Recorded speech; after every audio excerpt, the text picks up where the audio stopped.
this video, our group will be explaining briefly about what is oxygen. As you may know, oxygen is a very important element in our daily life, whether it is for living or industrial purpose.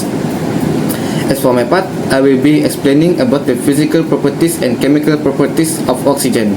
So let's get on to it. As for the physical properties, oxygen has no color, no smell, and no taste. Next, oxygen also has a higher density than air and is a very poor conductor of heat and electricity. Last but not least, oxygen is also soluble in most liquids such as water and alcohol. For the next part is the chemical properties of oxygen. Oxygen acts as a support in combustion, which means oxygen cannot burn by itself, but heat needs oxygen as a fuel to keep burning. Oxygen can also be in a multiple types of compounds such as water, alcohol, and sugar. Last but not least, oxygen is also a very strong oxidizing agent. When oxygen makes contact with other substances such as ferrum and copper, a process called as oxidizing process will occur. That is all for me.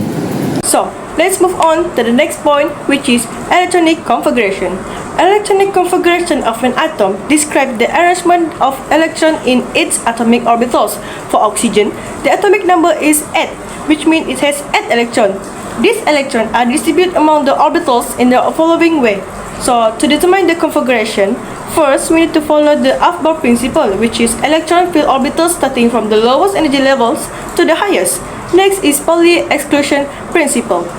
Each orbital can hold a maximum of 2 electrons with opposite spin. And the last one is Hahn rules. Electrons will degenerate same energy, orbitals singly before pairing.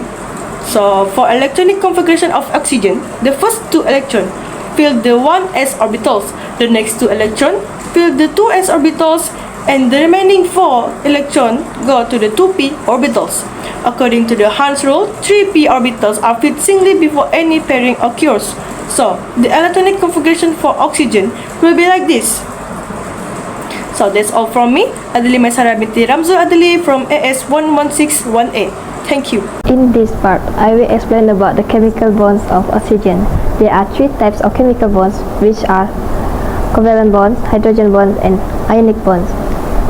First of all, covalent bond is the common type of bonds for oxygen where the metal and the non-metal shares electrons to form molecules.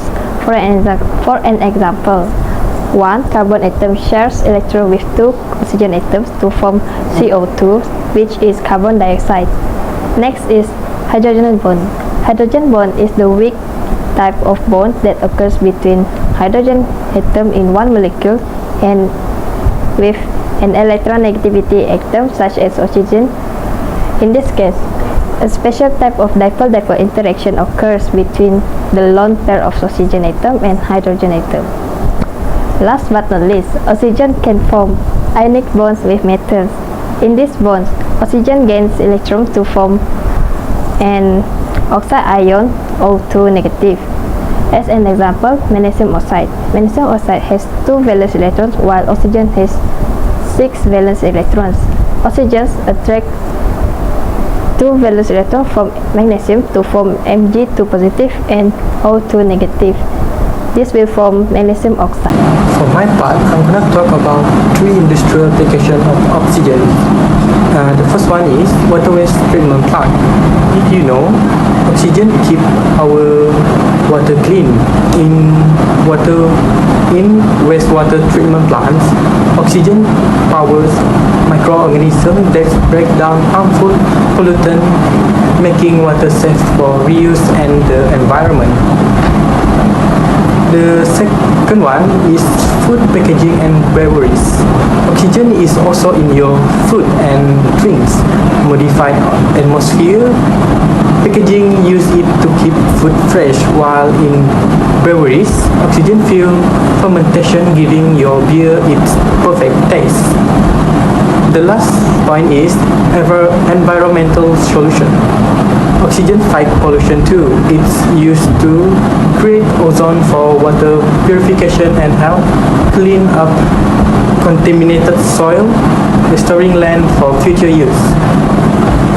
Oxygen is the invisible force driving industries, keeping our water clean, food fresh, and planet healthy. That's all for me. Thank you.